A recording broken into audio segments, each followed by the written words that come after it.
All right, let's put the women and children to bed and go looking for dinner. Jon Rothstein here on Inside College Basketball Now on CBS Sports Network. Want to remind you to subscribe to Inside College Basketball Now on both Apple and Spotify. We want to be your Bible for the college basketball season and beyond. We are the only college basketball podcast coming to you 52 weeks out of the calendar year. Also want to remind you to like and subscribe to Inside College Basketball Now on YouTube. We want to get up to 500 likes on this show. And also a programming note, Inside College Basketball Now will be coming to you on Mondays and Thursdays throughout the rest of the 25-26 college basketball season, unless we are going to amend our times due to obviously games going on at 1 o'clock Eastern. Monday shows throughout obviously the next couple of weeks will be at 1 o'clock Eastern right here on CBS Sports Network. And in addition to obviously being with you on Mondays and Thursdays, Inside College Basketball Now will be bringing you additional episodes each and every week featuring exclusive interviews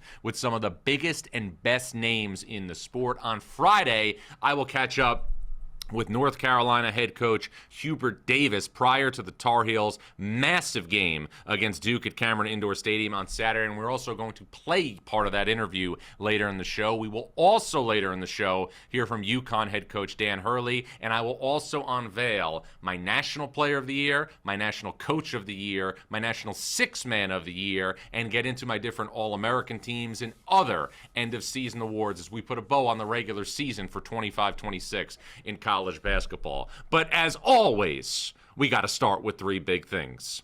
And the first big thing, obviously, is going to center around Arkansas point guard Darius Acuff. And there wasn't a debate, I felt, entering this week, but I thought Darius Acuff cemented his place on Wednesday night against Texas as unequivocally the best point guard in college basketball during the 25-26 season. I had felt, after watching Darius Acuff throughout the year, that it was safe to say that he was having a better season than some of the guys that preceded him under John Calipari at point guard. Not that he was necessarily going to be as good as these guys at the NBA level, but I felt early that he was capable of having a better season. Better than Derrick Rose, better than Tyreek Evans, better than John Wall, better than Brandon Knight, better than De'Aaron Fox. Darius Acuff has usurped all of the expectations I had for him after watching him play for a couple of months in December and January. Darius Acuff last night against Texas, 28 points, 13 assists. His numbers and efficiency are off the charts, shooting just less than 50% from the field, shooting about 44 from three, an assist-to-turnover ratio of 3-1. I know that a lot of people were obviously sentimental about Braden Smith, and for good reason. Smith came into the season as the favorite to be the National Player of the Year. But now, and I'll give you a little bit of a preview, Darius Acuff is on my first-team All-American list. And Darius Acuff has cemented himself as the best floor general in the sport. And Sean Miller, the head coach at Texas, who has obviously been a head coach right now for over 20 years in college basketball, said in the post-game press conference last night that in all of his years in college basketball, as a player at the University of Pittsburgh, as an assistant coach, he has never seen a point guard like Darius Acuff. Now, you start thinking, obviously, about what this means for Arkansas in the NCAA tournament. I've done 2 Arkansas games this year, both on CBS, one against Duke on Thanksgiving night in Chicago, one against Houston just before Christmas.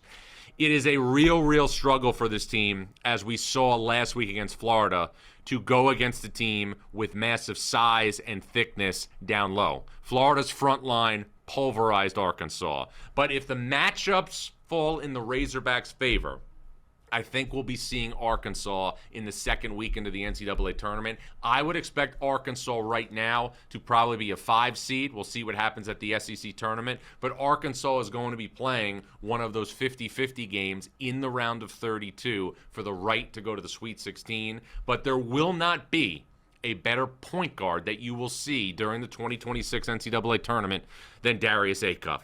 John Calipari last year went to the Sweet 16 at Arkansas, a surprise run, upset St. John's in the round of 32 in Providence. There is more than a legitimate chance, in my opinion, that the Razorbacks could go to the second weekend again for the second straight year under John Calipari. The second big thing I want to get to revolves around teams in the Big Ten, and it's that something is still off with Purdue, and also I'm going to get into Michigan and Michigan State here, but I want to get to Purdue. Purdue, to its credit, came back and beat Northwestern Wednesday night in Evanston. C.J. Cox was absolutely incredible in this game, finished with 27, had 21 in the second half, but momentum is a real thing in college basketball to a degree. And I spent some time on Monday talking about, obviously, Purdue and what I thought was going to be either an unbelievable rally late or a team that obviously might dissipate during the NCAA tournament. Purdue is not playing its best basketball at the most important time of the year. Even though it won the game on Wednesday, and even though it's going to take on a Wisconsin team on Saturday at Mackey Arena, Purdue, to me, is not a team that's playing its best basketball at the right time. I've talked to a couple of coaches about this since, obviously, we did the show on Monday. I don't see a lot of bounce. I don't see a lot of fluidity with Trey Kaufman-Renn and Oscar Clough up front. This was something we talked about at the start of the season. It was clear that Matt Painter wanted to get bigger and more physical up front, and Matt Painter's preference as a coach, when you look at the teams that he's coached, has always been to put great size on the floor. We saw it, obviously, with Zach Edey. We saw it, obviously, when he had Isaac Haas. We saw it, obviously, when he had A.J. Hammonds. We saw it when he had Travion Williams. We saw it, may he rest in peace, when he had Biggie Swanigan. But with that said, you see Purdue's offense now, and you see Trey Kaufman-Renn, who I still think is better as a five-man than he is as a four-man, and you see still a little bit of hiccups to me on the other side of the floor in terms of their athleticism, because here's the bottom line. For Purdue, and I think we've seen this a couple times this year, you wonder how Purdue will match up in the NCAA tournament with a team that has great athletes and is going to force Clough, Kaufman-Renn, and Fletcher Lawyer to be at a very, very high level defensively. Very curious to see what happens with Purdue, where it's going in the NCAA tournament, where it winds up seed-wise in the NCAA tournament. This, to me, was a team that was always playing for a chance to be the number one seed in the Midwest region because it was only 124 miles from the United Center in Chicago to Mackey Arena. Purdue's nowhere near one seed. Purdue, to me, is not going to be a top 8 seed in the NCAA tournament. I think, and this is another underrated story in the Big Ten, as we're getting into the last weekend of the regular season and we're getting into teams that are playing their best at the right time, nobody is talking about them because obviously they're in the same league as Michigan and they're not in the obvious conversation with Illinois, as Illinois has been entrenched in the 2-seed realm for a long time. But Michigan State is coming. Michigan State, for the second straight year, in my opinion, can be a 2-seed in the NCAA tournament. And Michigan State, to me, is a team that can take an incredible step forward, not just at the Big Ten tournament in Chicago next week, but also Sunday on CBS against Michigan. Michigan State has a chance to add another signature victory Sunday against, obviously, the Wolverines in Ann Arbor. Not going to be easy, but this is a little bit of a period of transition for Michigan as well. And it's disappointing, and we've seen it a couple of times the last couple of weeks with Richie Saunders at BYU, obviously with JT Toppin at Texas Tech. And now it may not be as pronounced as to other people, but in talking with Michigan staff this week, there is a real understanding about the loss of LJ Kaysen and that it is not just losing a reserve that logged minutes. LJ Kaysen brought offense. LJ Kaysen brought bounce. LJ Kaysen brought shooting. And LJ Kaysen was the best backup point guard in college basketball. This is not an insurmountable loss for Michigan, but it is a significant one. Now, what happens with Michigan when you look at the dynamic moving forward, obviously, the last week of the season? Sometimes, and I think we're at this point in the season in college basketball, when you are a team that is wrapped up a high seed in the NCAA tournament, as Michigan has, it's going to be the 1 seed in the Midwest on Selection Sunday. When you are a team that has put together, obviously, a season where you've already won outright your regular season title in your conference, sometimes the last week of the season gets a little bit anticlimactic because you have nothing left to play for, and then obviously you're going to start your conference tournament next week. Here's what I'll tell you. Michigan plays Iowa tonight. Michigan obviously will host Michigan State on Sunday. Michigan needs to spend these next 80 minutes reconfiguring its bench. Michigan needs to spend these next 80 minutes trying to find a way to recalibrate, which to me was unequivocally the best bench in college basketball without LJ Kaysen. I said it on Monday and I'll say it again. Trey McKinney's role is going to be amplified. There's no doubt about it. I'll say it again as well. Now the other two guys off the bench, because you don't have LJ Kaysen, Roddy Gale and Will Cheddar, are going to play expanded minutes. We have seen times in the past where players have obviously went out with season-ending injuries just before the NCAA tournament, and teams still managed, obviously, to advance. Michigan State in 2019 lost Josh Langford, lost, obviously, another backup on the wing, and still managed to make the Final Four. It can happen, but don't just gloss over the fact that Michigan lost the best backup point guard in college basketball. But I think if you're looking at Michigan next week in the Big Ten tournament, the next 80 minutes against Iowa and Michigan State, this is a way for Dusty May to try out new lineups. This is a way for Dusty May to try and wring out the sponge when it comes to getting more mileage out of guys like Roddy Gale, Trey McKinney, and Will Cheddar.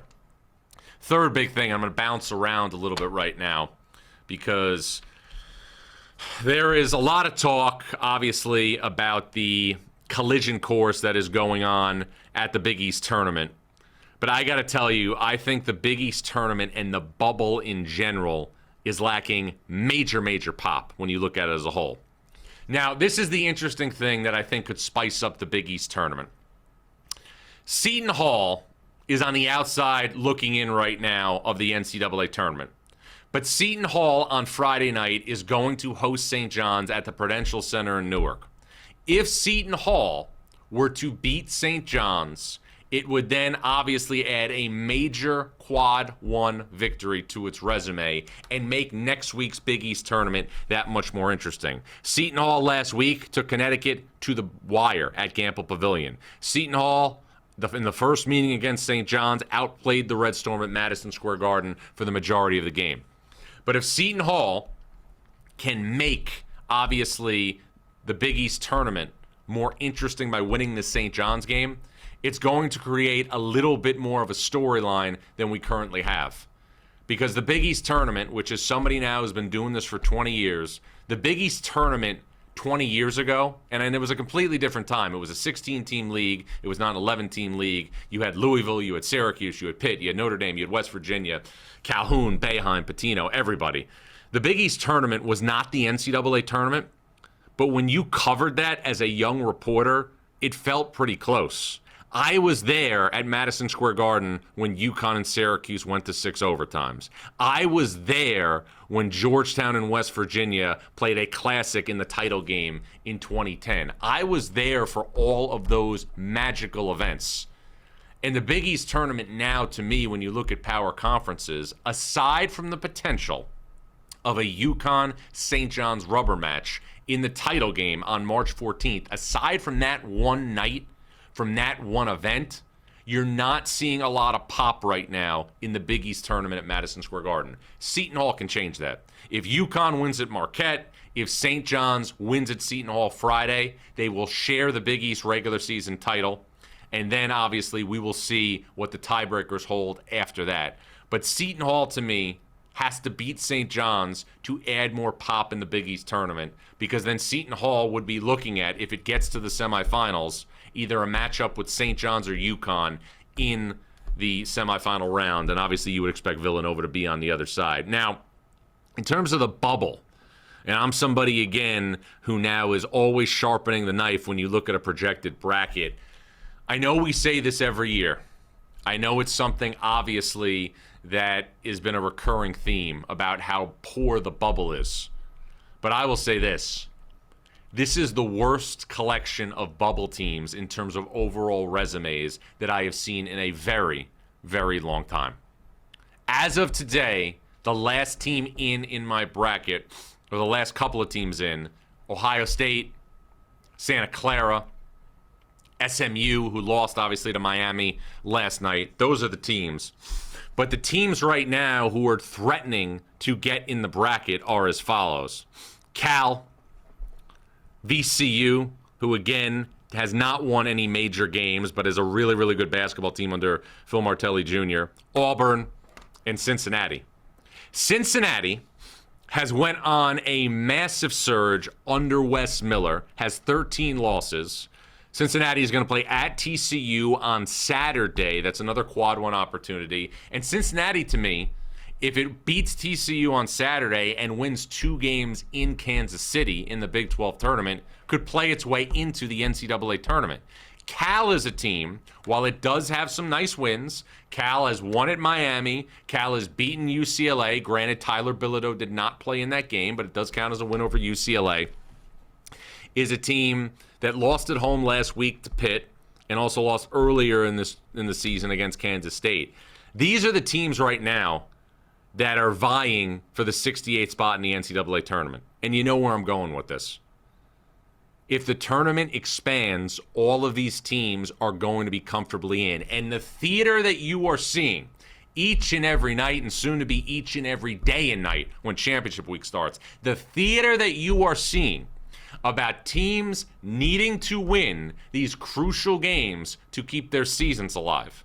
Every single bubble game that is being played right now is like getting a seat at the Academy Awards if you love drama. And all of this is going to go away if the NCAA tournament expands. Now, change is part of life. The only constant in life, the only guarantee in life is change. I get that. But the regular season drama that we have gotten and are going to get between now and Selection Sunday is probably going to dissipate once the NCAA tournament expands. And that's life. That's part of it. But it needs to be addressed. It needs to be addressed because nobody who's objectively watching college basketball from day to night is saying it's a great idea to expand March Madness and expand the NCAA tournament. But that's life, and we deal with it. We're also going to have to deal with the end of season awards. Who is my National Player of the Year? Who are on my All-American teams? And beyond that, what is the latest with Caleb Wilson's status for North Carolina? We hear from North Carolina head coach Hubert Davis when we return, plus my All-American teams and National Player of the Year. Jon Rothstein here on Inside College Basketball Now on CBS Sports Network.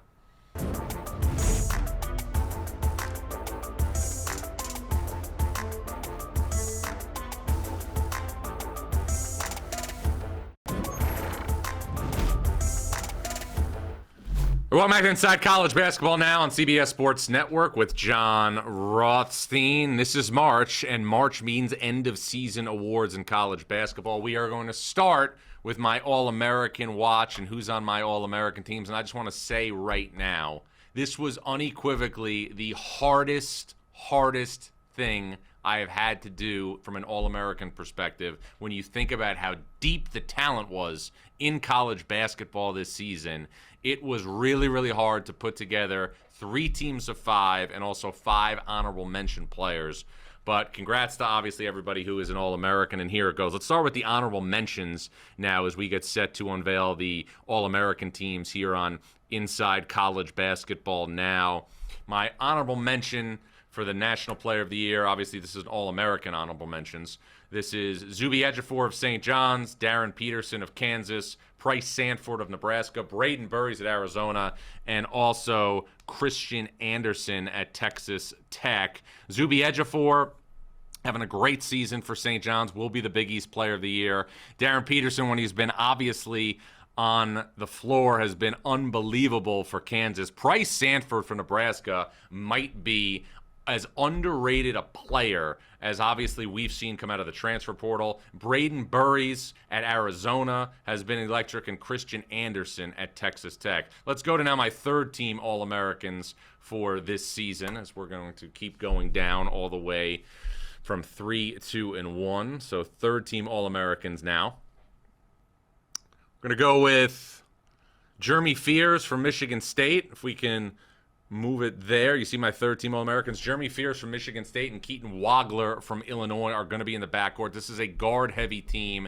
Kingston Flemings and LeBaron Philon are also in the mix. Philon, obviously one of the best guards in the country for Alabama, and also Graham Ike, the WCC Player of the Year from Gonzaga, somebody who has obviously taken a major role forward for this team with Braden Huff out of the lineup. Fears and Wagler, though, right now in position to be starters on two teams that are 2 seeds in the NCAA tournament. Let's take a look right now on the second team as we continue to count things down. Jaden Bradley, who I've loved all season long. Obviously can't just measure everything by statistics, but I said in December that Jaden Bradley reminded me of, for this Arizona team, of what Jamal Shed was for Houston a couple years ago in 2024. Braden Smith at Purdue, maybe not having the season that everybody thought he would, but still having a terrific all-around year. Tommy Houck at Florida, slid over to small forward, having a great season for the Gators, as Florida looking obviously to get a 1 seed in the NCAA tournament for the second straight year for the first time in program history. Joshua Jefferson and Caleb Wilson rounding things out on my list of second team All-Americans. Jefferson, looking to have started his career at St. Mary's, now having a big role as a second team All-American for Iowa State. Now let's get to the first team if we can. And there you have it, my first team All-Americans for 25-26. Darius Acuff, who I talked about at the start. A.J. DeBonsa, who's putting up video game-like numbers for BYU. Yaxel Lendeborg, who I will have as my Big Ten Player of the Year, doing such a great job on both sides of the floor for Michigan. I felt that J.T. Toppin, after what he did for 25 games, deserved to be a first-team All-American, playing, in my opinion, all season long like the second or third best player in college basketball, and obviously Cam Boozer in the pole position with just a ridiculous season all year long. And as you can probably expect, our National Player of the Year here on Inside College Basketball Now is Cam Boozer from Duke. Now, on Saturday, Duke is going to host North Carolina. North Carolina beat the Blue Devils earlier this season in Chapel Hill on a buzzer beater by Seth Trimble. What is the latest on Caleb Wilson's availability for North Carolina? Hubert Davis checked in with an update earlier. What is the earliest we could see Caleb Wilson back in a game? Yeah, that's a great question. I mean, now, I've said before, he's got his cast off and he's been doing individual workouts, and he hasn't done any 5-on-5 live stuff, but that'll come soon. And so I'm actually having a meeting with Caleb today, and we've got practice today and tomorrow, and we'll just continue to progress. But I like the way that he's getting better, and my hope is that he's back on the floor soon. If he has a good couple of days of practice, do you think there's a chance we could see him Saturday against Duke? There's a chance. There is a chance, but obviously nothing anywhere close to definitive right now.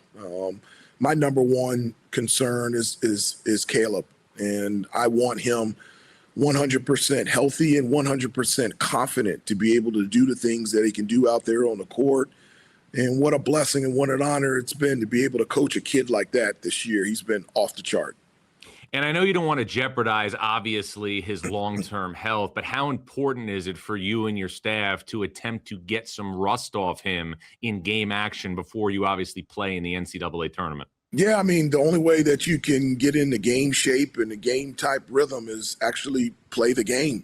And yep. So, not only has he been out for 6 games, he's been out of practice as well. And so there's things that we've done that he needs to catch up with. And obviously he's, stayed in shape and been in the locker room. But, the only way you can get into basketball shape is actually running up and down the floor. And so there's a number of things that have to happen in order for Caleb to get back out on the floor and be as productive as he has been all year. But we're excited about the progression that he's making. And as I said before, hopefully he's back on the floor for us soon.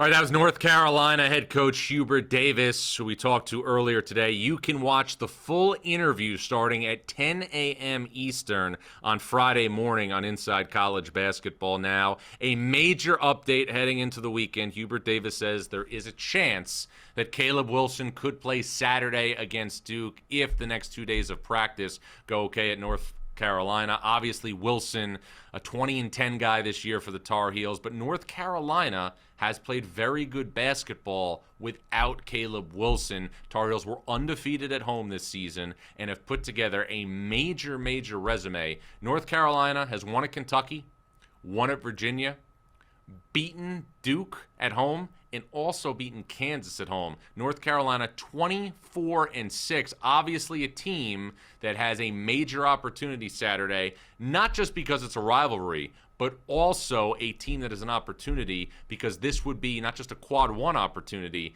but a season sweep over Duke. If North Carolina were to win the game on Saturday and then potentially win a couple more games of significance next week at the ACC tournament, North Carolina could find itself as a top 16 protected seed in the NCAA tournament. Something to monitor. And another thing to monitor, we have seen teams be in situations entering championship week where they have drastically amplified their overall seed for the NCAA tournament. The Tar Heels, one of many teams that have a chance to do that here in 2026. When we return, who's my national coach of the year and what other coaches have been doing elite work this season? We'll go through all that when we return. Plus, we'll catch up with UConn head coach Dan Hurley, Jon Rothstein here on Inside College Basketball Now on CBS Sports Network.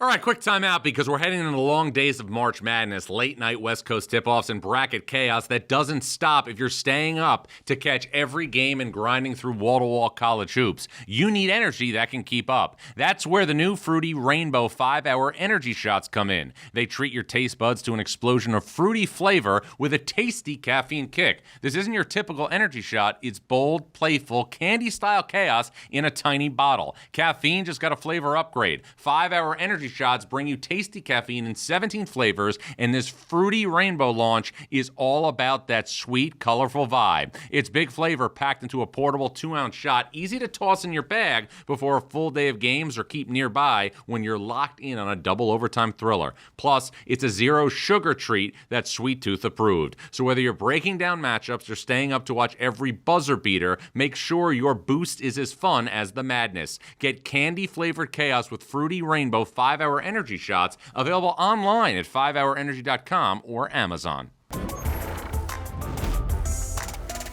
Welcome back to Inside College Basketball Now with Jon Rothstein here on CBS Sports Network. We are handing out all sorts of end-of-season awards on this show. Now time for my National Coach of the Year list. Let's start with the honorable mention winners for my National Coach of the Year list. 5 guys, obviously, who did great jobs this season. Not finalists, but just on the cusp. Obviously, Josh Schertz doing a great job at St. Louis. Billikens, now 27-3 through 30 games. Brad Underwood at Illinois has the Illini in play to be a 2 seed in the NCAA tournament. Ryan Odom in year 1 at Virginia has led the Cavaliers back to national relevance. Virginia now looking like potentially a top 16 seed in the NCAA tournament. Dan Hurley, who we'll hear from shortly, as UConn at 27-3, and Todd Golden, the coach of the defending national champion Florida Gators, now with a chance to lead Florida to back-to-back 1 seeds in the NCAA tournament for the first time in program history. Now time for the finalists in my National Coach of the Year race. We are going to look at 4 guys who are finalists. I want to start with Travis Steele from Miami, Ohio. Miami will play its regular season finale on Friday night against Ohio. Miami 30-0. Meanwhile, Dusty May from Michigan, also on the list. Michigan obviously going to be a number 1 seed in the NCAA tournament. Outright Big Ten regular season champs. Wolverines 27-2 going to tonight's game against Iowa. Tommy Lloyd at Arizona. Arizona will be the 1 seed in the West region on Selection Sunday. Arizona under Lloyd also winners of a Big 12 regular season title for the first time since joining the conference. And then John Shire at Duke, who again has made replacing Mike Krzyzewski in Durham look rather seamless. Duke in play after losing 5 starters to be the number 1 overall seed, obviously, in the NCAA tournament. But by National Coach of the Year is Fred Hoiberg at Nebraska.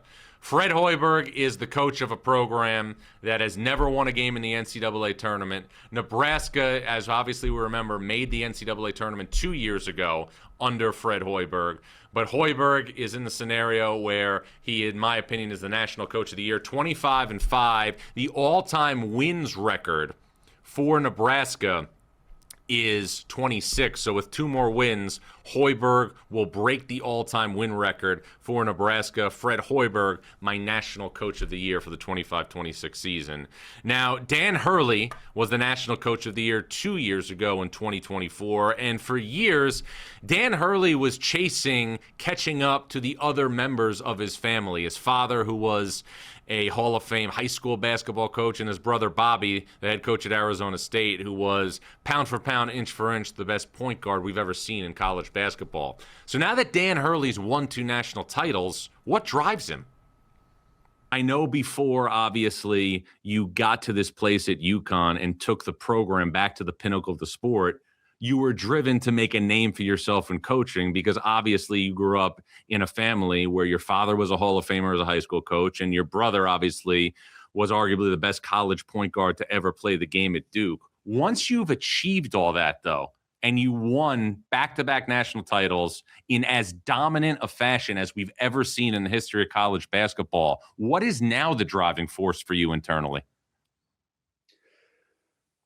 I think just the same things. I mean, it's the things about coaching that you love, like being part of a team that's on a very particular mission that you're striving and working real hard for, right? Like it's the relationship with the people you coach with, the players that you're developing, that families have, trusted, their kids' career in your hands, and their college experience to learn and grow. So you've got all those kind of things that are very personal, that make this job very gratifying.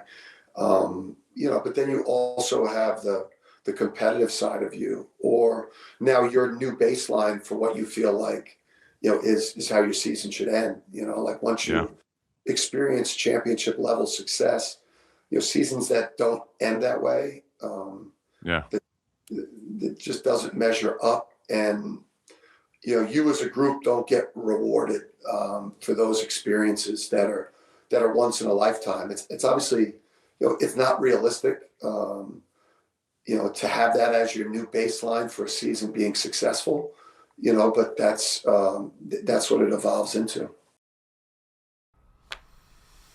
All right, that's UConn head coach Dan Hurley from earlier this week on Inside College Basketball Now. You can hear the full interview with Dan Hurley on both Apple and Spotify and also YouTube. So subscribe to Inside College Basketball Now. We want to be your Bible for the college basketball season and beyond. We're the only college basketball podcast coming to you 52 weeks out of the calendar year. When we return, my National Sixth Man of the Year, plus other goodies, Jon Rothstein, here on Inside College Basketball Now on CBS Sports Network.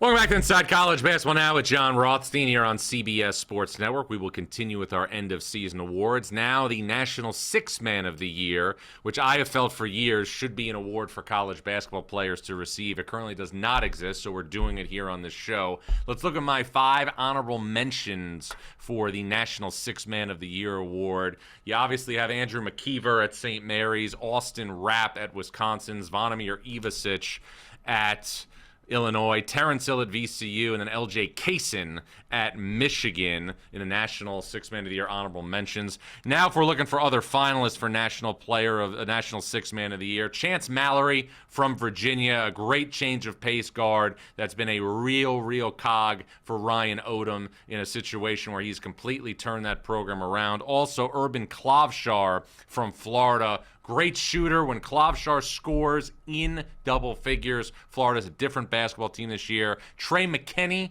from Michigan. who is going to play much more minutes, obviously, with L.J. Kaysen out of the lineup. So two of Michigan's reserve, obviously L.J. Kaysen is hit, obviously in this top 10 right now in the National Sixth Man of the Year race. And then Braden Frager from Nebraska, also a finalist for the National Sixth Man of the Year. And my National Sixth Man of the Year, Toby Awaka from Arizona. He's essentially a sixth starter for the Wildcats this year in Arizona. A major, major part, obviously, of this Arizona team that's going to be a 1 seed in the West Region on Selection Sunday. Awaka averaging close to a double-double. He's a throwback to a completely different time in terms of he looks for physicality. He does not look, obviously, to be cool. He is somebody, as you see the numbers right there, just under 10 points and 10 rebounds a game, high percentage shooter. He is somebody who seeks contact and obviously is as comfortable in his own skin as any player right now in college basketball. Toby Awaka from Arizona, my National Sixth Man of the Year. Now, as we're looking at guys who are not obviously focal points, like six men, who are the top glue guys in college basketball this season? The utility players that fill all the mortar in between the bricks. Let's look at my list of 10 right now in no particular order. This is my list of 10 for the top 10 glue guys in college basketball this season. Dylan Mitchell, the son of Fred Hoiberg, Sam Hoiberg, who's been awesome this year for Nebraska, are at the top at the left. Irvin Klavshar again from Florida. Ivan Karchenkov at Arizona, who's been an unbelievable defender. Malik Brown at Duke. Nate Heisey at Iowa State. Billy Richmond, they call him Billy Goat in Fayetteville. The guy who has never lost a 50-50 ball all season long. Jake Davis, who has played major minutes for Illinois since Kai Boswell went out of the lineup with a hand injury. Jalen Worley at Gonzaga. And Kendall Weaver at Texas. Those right there, my top 10 glue guys this season in college basketball. We'll put a bow on this show with some news and notes around the world of college hoops when we return. Jon Rothstein here on Inside College Basketball Now on CBS Sports Network.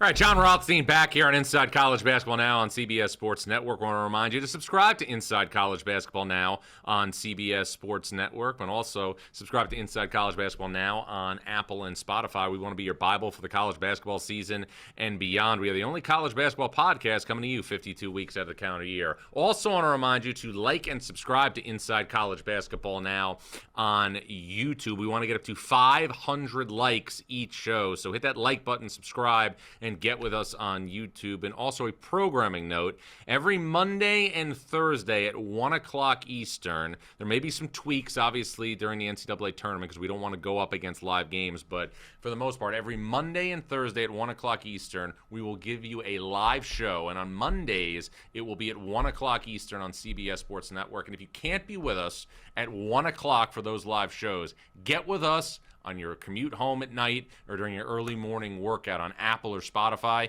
We need an army with us for each and every show here on Inside College Basketball Now, and we need you to be all you can be. And also, in addition to the shows on Mondays and Thursdays, Inside College Basketball Now, we bringing you exclusive interviews in additional episodes with some of the biggest and best names in the sport. Earlier this week, we talked to UConn head coach Dan Hurley, and then on Friday, I'm going to chat with North Carolina's Hubert Davis, 10 a.m. on YouTube, 10 a.m. Eastern. So stay tuned for that. Now, as promised, we will put a bow on this show with some news and notes from around the world of college basketball. Nugget number one, no Dents. I'm talking about UCLA point guard Donovan Dent. I've been doing this a long, long time, 20 years. I have never seen a point guard have the ball security during a multi-game stretch like Donovan Dent is currently having for UCLA. That graphic there, folks, is not a misprint. 46 assists and 2 turnovers in Donovan Dent's last 4 games for UCLA. Donovan Dent, who I covered last year in the NCAA tournament, was a very turnover-prone point guard at New Mexico, was a very effective player at New Mexico, was the Mountain West Conference Player of the Year, but he has drastically improved his ball security under Mick Cronin. Again, Donovan Dent's last 4 games for UCLA, 46 assists and just 2 turnovers. Nugget number 2, J-Day. I'm talking about Miami first-year head coach Jay Lucas, who has done an incredible job, not just a good job, an incredible job in his first season as a head coach. Miami's win at SMU on Wednesday night pushed the Hurricanes to 24-6. Lucas did a great job putting Miami's roster together during the offseason. He has done an incredible job coaching the roster during the season. Miami could finish in the 3-hole in the ACC. I never thought, obviously, or Miami is in the 3-hole in the ACC. I never thought this was going to be possible. I thought Miami could potentially compete for an NCAA tournament berth. You never know with a first-year head coach. But Miami, 24-6 right now in year 1 under Jay Lucas. He's right there with Jon Scheyer and Ryan Odom in the ACC Coach of the Year race. Nugget number 3, the dark side of March, and this happens every single year. We see teams in these mid-major conference tournaments have great regular seasons, and then because they're in a one-bid league, they get upset, and their season ends within 2.5 hours. This happened last night. Now, Wagner, whose head coach, Donald Copeland, was suspended indefinitely prior to the season. So Wagner is operating with an interim head coach, Dwan McMillan. Wagner finished 7th in the Northeast Conference. Their coach, who obviously was their primary coach, did not coach this team. And last night, Wagner went to Central Connecticut, who was the 2 seed in the NEC, and upset Central Connecticut. And this is unfortunately a recurring theme for Central Connecticut, who Pat Sellers has done a great job as coach. They were the 2 seed this year. They were the 1 seed last year, and then they tied for first the year prior. But Central Connecticut has not broken through and gotten to the NCAA tournament. My heart breaks for these coaches, but this is why I say we have real-life drama playing out in front of us over the next 8 or 9 days. And it's real-life drama like reality TV in a basketball form. And there is a lot of teams right now at the mid-major level that have had great regular seasons and dominated their conference. Belmont with Casey Alexander, Liberty and Richie McKay. These programs have had great seasons. Stephen F. Austin with Matt Brower, great seasons. But if they don't string together enough good basketball to win their respective conference tournaments, none of them will play in the NCAA tournament. And if that happens for one of these programs, not just those 3 programs, but any, the dark side of March will rear its ugly head. Let's look at some games to watch for the weekend. Obviously, this doesn't include all the conference tournaments you should be watching at mid-major levels. Tonight, Michigan at Iowa, big opportunity for the Wolverines bench to start to obviously recalibrate itself. Florida at Kentucky on Saturday. It's a quad 1 opportunity for Florida on the road at Rupp Arena. Again, an opportunity for the Gators to make another step towards a number 1 seed in the NCAA tournament. Carolina at Duke Saturday night at Cameron Indoor Stadium. You heard Hubert Davis here say a couple of minutes ago that North Carolina could potentially get Caleb Wilson back if he has a good couple of days of practice here moving forward before the Duke game. Auburn at Alabama on Saturday. I firmly believe that Auburn has to win this game to have any chance of getting an at-large berth to the NCAA tournament. Right on the cut line right now. Sunday on CBS, Michigan at Michigan State. Michigan State, to me, is in a situation where Michigan State could play its way to the 2 line, and that's obviously a scenario that would be incredible for Tom Izzo and company. And then some under-the-radar games. St. John's at Seton Hall on Friday night. That's a game that if Seton Hall wins, Seton Hall will join the bubble picture and could change the entire complexion of the Big East tournament. St. John's looking to get a share of the Big East regular season title. Again, if St. John's wins at Seton Hall and then UConn beats Marquette and Milwaukee on Saturday, those 2 teams will share the Big East regular season title. We'll worry about the tiebreakers later. Miami, Ohio going for 31-0 on Friday night against Ohio. A massive, massive game. And then Virginia Tech at Virginia on Saturday. I don't want to say that's a game that could put the Hokies into the bracket, but it would catapult Virginia Tech to a different place in the bracketology world. Cincinnati at TCU on Saturday. Bearcats, to me, 2 or 3 wins away from potentially being in the March Madness picture for good. And then New Mexico at Utah State on Saturday. New Mexico had a very, very costly loss on Wednesday night against Colorado State at home. Now they're in a situation where they have a quad 1 opportunity on the road against the team in Utah State that's going to be the top seed in the Mountain West tournament. New Mexico's at-large hopes hinge on potentially beating Utah State in Logan on Saturday night. We will be back here on CBS Sports Network on Monday at 1 o'clock. I will be obviously in studio on CBS Sports Network all weekend long, and we will hear from North Carolina coach Hubert Davis in its entirety Friday morning at 10 a.m. Eastern. I'm Jon Rothstein, and this is Inside College Basketball Now on CBS Sports Network.